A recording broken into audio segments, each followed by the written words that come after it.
Hello, good afternoon, everyone, and thank you for attending this session about building Linux mirrors, especially openSUSE mirrors.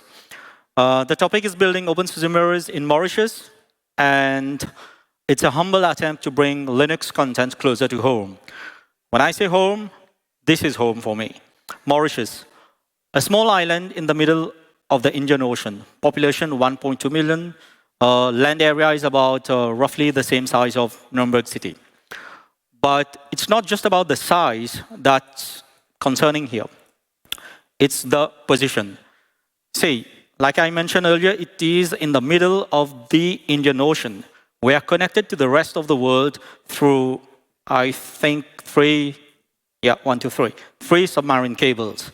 So any disruption to these cables ultimately affects the way we communicate with the rest of the world. And from this map, you can also easily see how far away we are from Europe, from Asia, or America is not even on this map. Being so far away from all those big countries, the continents, makes latency very, very high. And I'm being very decent here when I'm saying US West Coast 400 milliseconds. This is under normal conditions. When there are disruptions on one of the submarine cables or two of the submarine cables, this latency can run high very quickly. So closest to home would be Kenya or South Africa, where we get a decent latency. All right, so some might argue that why are you bothering about building Linux mirrors in Mauritius when you can use CDN? It's a nice project. Yeah, it's a nice project, but if you look at the network map of Fastly CDN, you can see that the African continent is not covered that much. Forget about Mauritius, it doesn't even appear on this map. So there is no point of presence in Mauritius and only 3 POPs for the whole African continent, 2 being in South Africa. So this solution, for the time being, does not suit our needs. So what do? We build Linux mirrors for openSUSE in Mauritius. And for that, we use mirror cache. No, we do not use mirror cache. Like openSUSE uses mirror cache.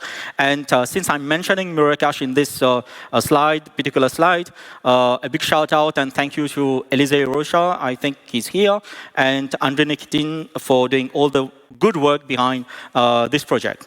So by using mirror cache, what happens every time you need to download packages, you need to download something from openSUSE, it automatically detects your location based on your IP address, and it will redirect to the closest location.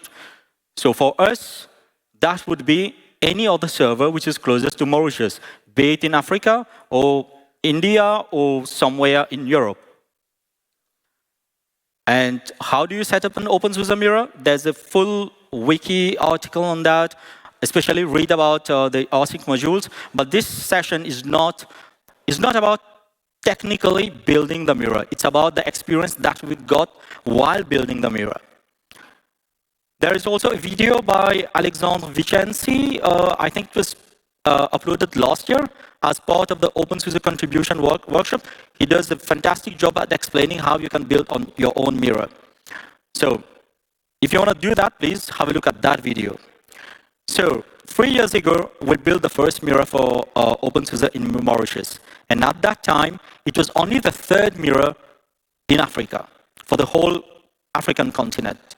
And at that time, we were able to do that thanks to a sponsorship from a cloud provider called Cloud.mu. And okay, let me just go quickly on this.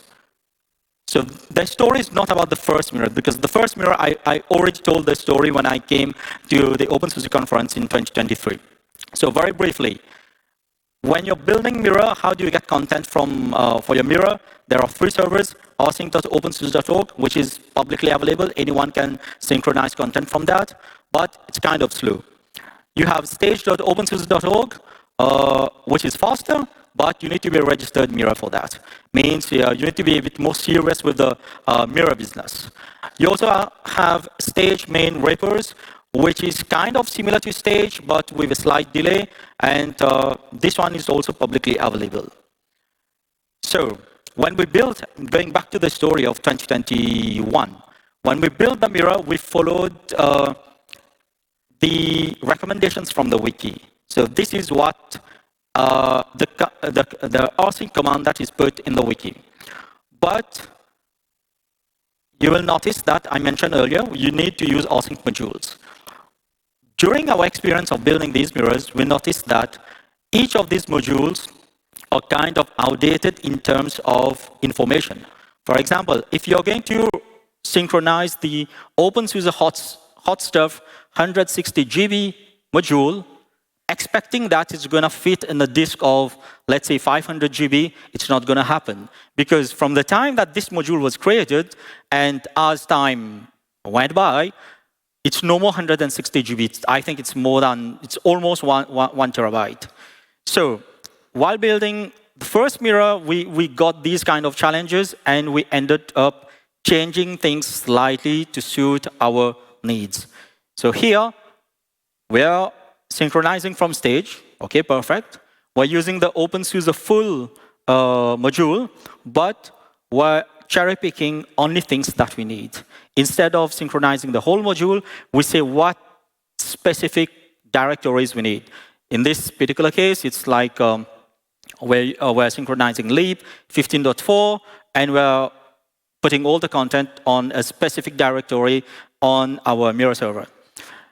And we schedule a bunch of scripts over several intervals during the day, during the night, to synchronize different distro versions, lib micro, tumbleweed for Arch 64 architecture, etc. So this is the old way that we were doing. Then I had the chance to present this whole work in 2023. There were quite some comments from the audience. I think, I do not know if Bernard is here. He gave some very nice tips on how to improve things. And since then, sorry, I forgot something.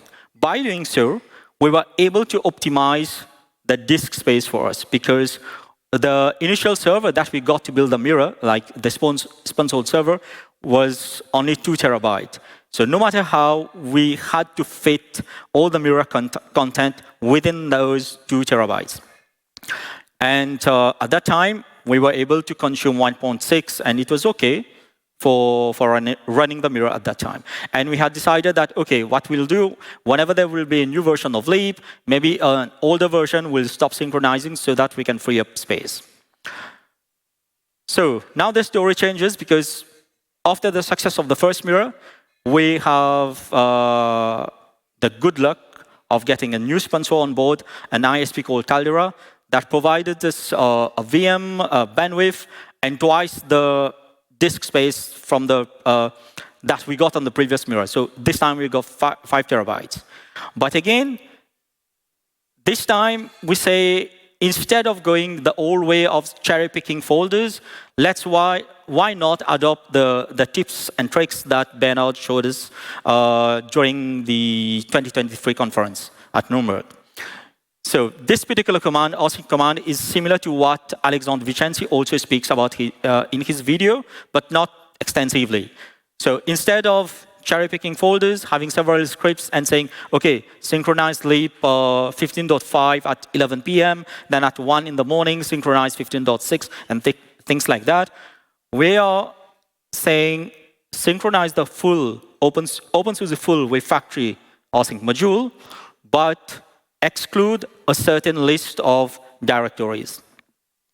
And we have another flag called delete excluded. So in case previously we run some command and we had already synchronized, let's say 15.1, and now we added 15.1 in the exclude file, it's not going to just not synchronize it, it's also going to remove it from the machine. So that helps us free up the space.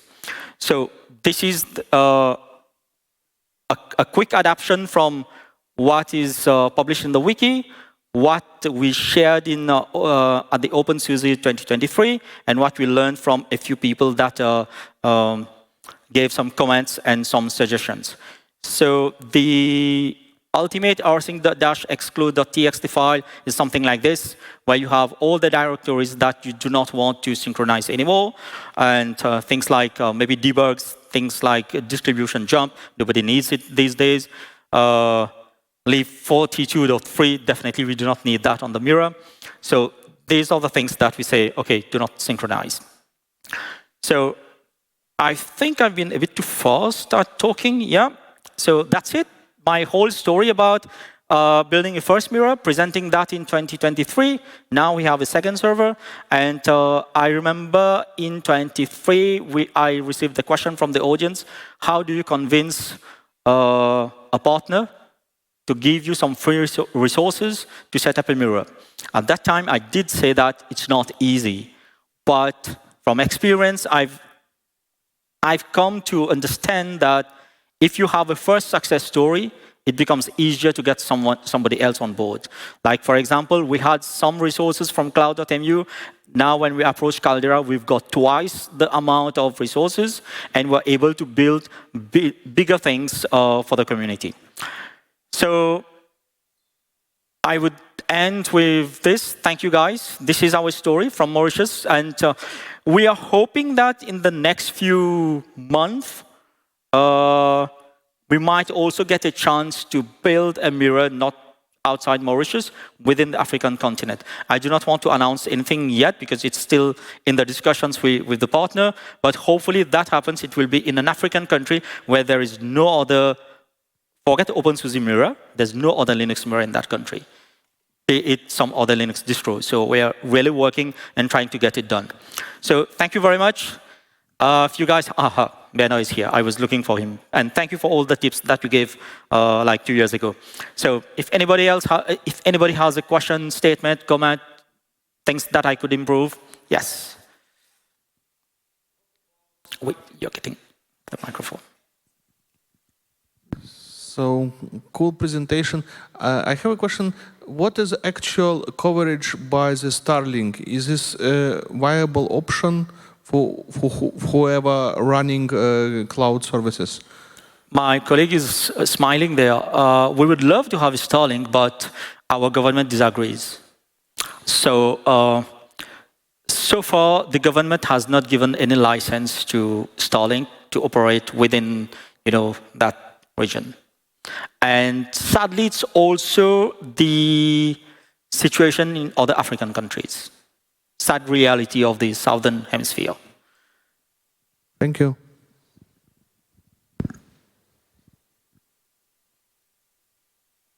Anybody else? Comment, statement, maybe? Hi, can you share something about the Linux community or the openSUSE community that's local in Mauritius? I assume that you have some experience and some context there. Yes, there used to be a Linux user group since 2009 that operated for a very long time until some of the dinosaurs decided to retire. And Linux user group now does not exist anymore, but it has been overtaken by another group, which is the Cloud Native Mauritius group. A totally new group. I think how old the group is, maybe 1 year.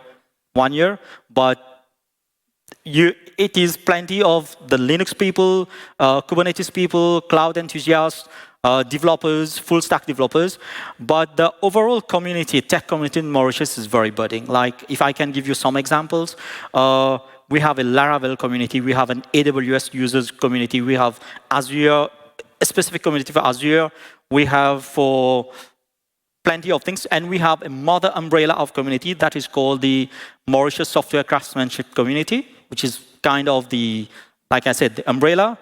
We organize the developers conference, which is attended by, it's an annual conference, which is attended by around 1,500 people. So the tech community is there. We do have volunteers.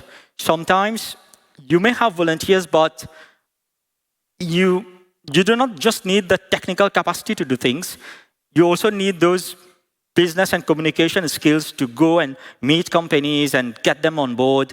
And that what we did in like 2 years ago. And the fruit is now, we can see the fruits because more companies are showing interest to these kind of like local projects. I hope I answered, or if I missed it. That's awesome. Thank you for sharing.